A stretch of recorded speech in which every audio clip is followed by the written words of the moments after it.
Hey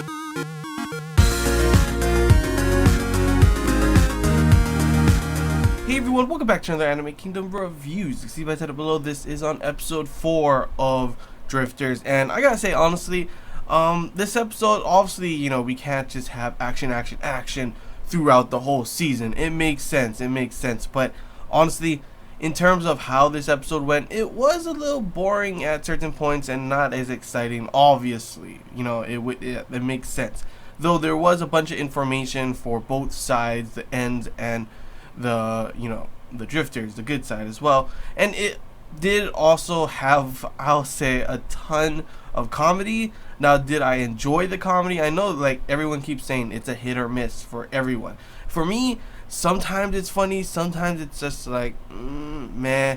I don't know, it really, you have to just get used to the comedy for this anime. Really, that's how people have told me that this is how it is in the manga, this is how the writer is with putting in not just this series but also for another one that was like Hellsing, I think they said. So I guess it just, you gotta get used to it. Really, there are times when it is funny, but I feel this one just had like a shitload, like a lot of comedy in it, and I thought it would have been better if they had some here and there like they did before, not just like literally scattered throughout the thing. Like it always feels so out of place because one moment it's so serious and then the next moment is a comedy kind of thing. And I can get used to that if it's like, oh, you have a bunch of serious, then it's a comedy, comedic kind of relief after all that seriousness. But for this episode, it had like serious comic relief, serious comedy, serious comedy. It was like all over the place that it just felt so weird. And like honestly, if I have to get used to that, then I'll get used to it because I do still enjoy I'm still am enjoying the show. I still am enjoying everything that's going on, the build up to what the next episode looks to be, probably pretty badass in my opinion.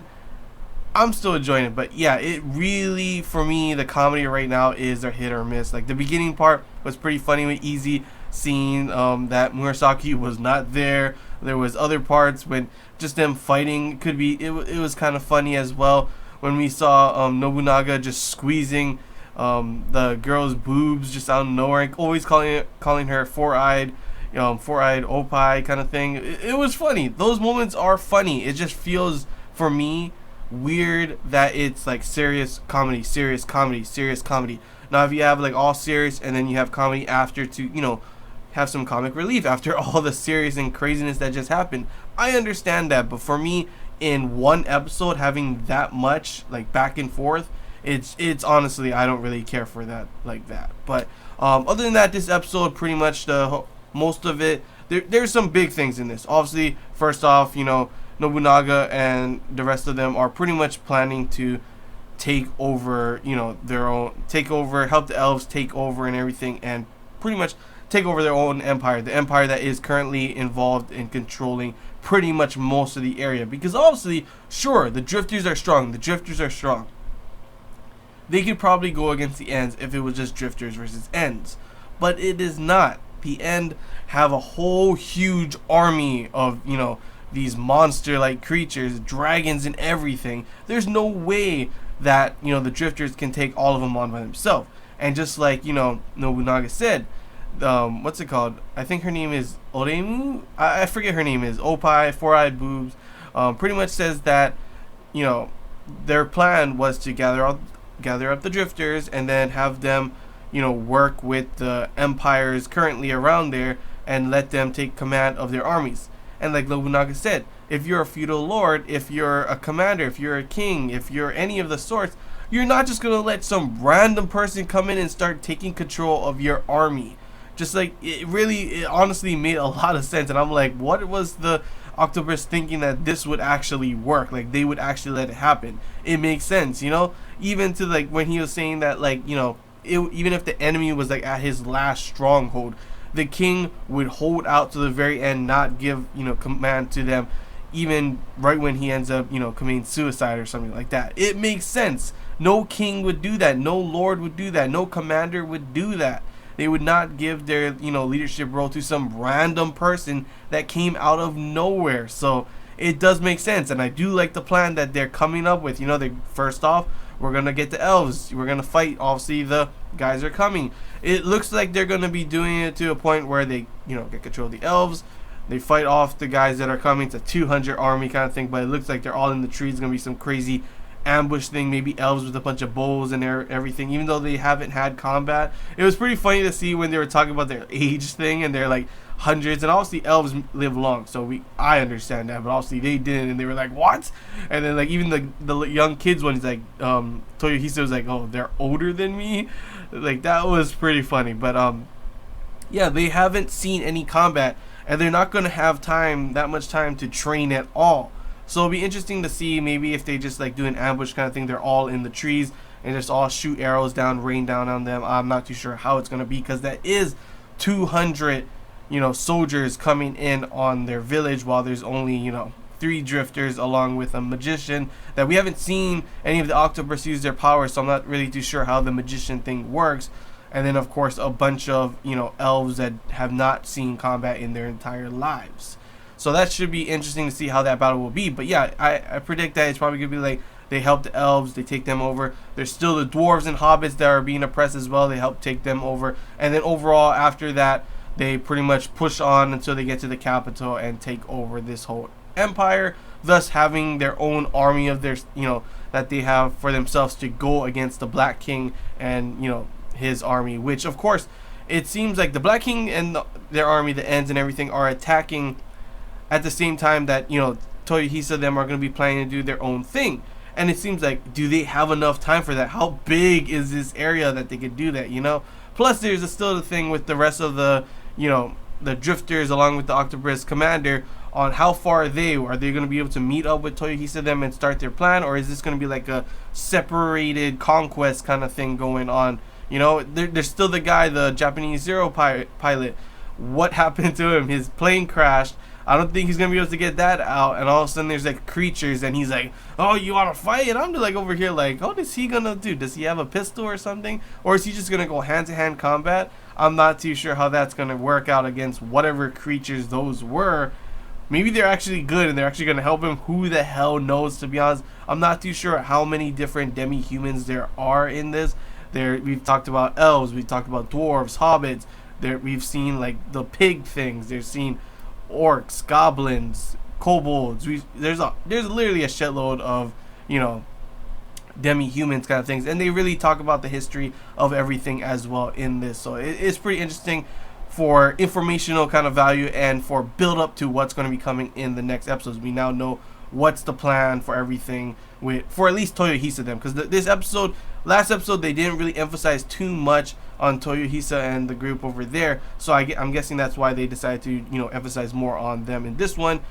Action in the next one, maybe emphasis on the Octopus commander with the other drifters as well in the other one. But they also had something that was pretty interesting that I actually ended up looking at in a lot of the forums and a lot of people saying this. And the thing is, a lot of people are thinking the Black King is actually Jesus. Now that would be literally crazy if that is. I could see that being very controversial. So I'm not too sure if they would end up actually doing that. But there are things that they say that make sense. You know, his healing ability, he's got scars on his hand, just like it looks like he was, you know, crucified on the cross. So it would make sense. And he even says, like, you know, he once tried to save humanity and they forsaken him. Now he's trying to help the demi-humans instead. So it does point to the, you know, a possibility of him actually being Jesus. And they did say, I did check it out because I was wondering how the Ends, you know, why are they all crazy and stuff like that? Why are they chosen? And it's usually they are chosen because of, you know, something happening in their death, like a horrific kind of thing. That's why Joan of Arc was burned, and that's why she has the power of, you know, fire and everything. So it would kind of, maybe they twist it up a little bit and change it to where, you know, Jesus felt that he was, you know, humanity forsaken them, even though he tried to help and save them, and now he wants revenge on them. So it kind of looks like it's a possibility of that could be happening. I think it's very controversial, and I don't know if they would do it, but it would be pretty crazy to find out that that really is like a bad, like an evil Jesus that is trying to attack them now. Because yes, Jesus once tried to save humanity, and in this story they're changing it up where now he's trying to kill them instead again, you know, for revenge kind of thing. He tried to save them, they forsaken him. Now he's gonna save, you know, the demi-humans and kill all the humanity. It would be a pretty crazy storyline to see that. I'm not too sure if that's how it is already in the manga, but it would be pretty interesting, interesting story to go and look upon, honestly. And it does make a pretty crazy yet controversial but crazy thing. Like, if that really happens and we find that out, I'd totally be like, whoa, okay, so we're not just dealing with historical figures, we might be dealing with biblical heroes, that, like, biblical people, you know, not just historical figures but biblical figures. That would be pretty crazy, because we're not just going to be going on into our historical value, you know, here, different figures that we've seen throughout history, but also people with, like they said, you know, magical abilities, with, like, you know, they aren't real in terms of our, you know, main history, but they're, you know, possibility that they can be thrown in. And that would be pretty crazy to throw in even more people besides just, you know, Jesus, which honestly would make the story even crazier in my opinion. And honestly, even if it's controversial, I think it would be pretty crazy and cool to see if that is really the truth, you know. But overall, that was pretty much the episode. You know, the whole thing with the Black King, he's heals some of his guys, and they're planning, you know, kind of showing some of his backstory and everything, and they're, you know, plan to destroy all of humanity and everything. We learn of Toyohisa and, you know, Nobunaga, Yoichi, and their plan. Bunch of comedy thrown in there as well, and obviously we saw that huge cliffhanger with them about to attack the, you know, army of 200, which should be pretty crazy and interesting to see in the next episode. So it looks like, yeah, like I said, focusing on their group at the moment, might go to the Octopus Commander and the rest of the drifters later on. Maybe the Japanese, you know, Zero pilot, he's by himself at the moment. Maybe he'll meet up with them, I'm not too sure, while throwing in things about the Black King, while throwing in things about the end, and of course obviously probably having things with Easy and Murasaki as well as throwing in comedy, which I'm not too sure. Like I said, it's a hit or miss for me at the moment. But overall, I thought it was a pretty like an okay episode, good informational episode, while also bringing some pretty crazy shit about, you know, who the Black King may possibly be.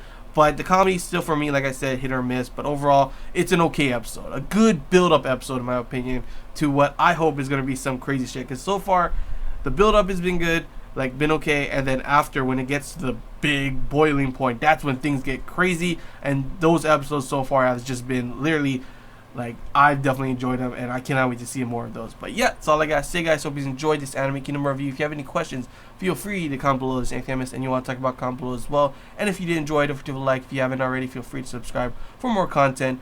And if you want to put down your thoughts, you know, good or bad, whatever you guys thought, anime watchers only or manga readers only, not manga readers only, but manga readers as well, feel free to comment your thoughts. I always like to hear what you guys think as well. And yeah, till next time, guys, see ya.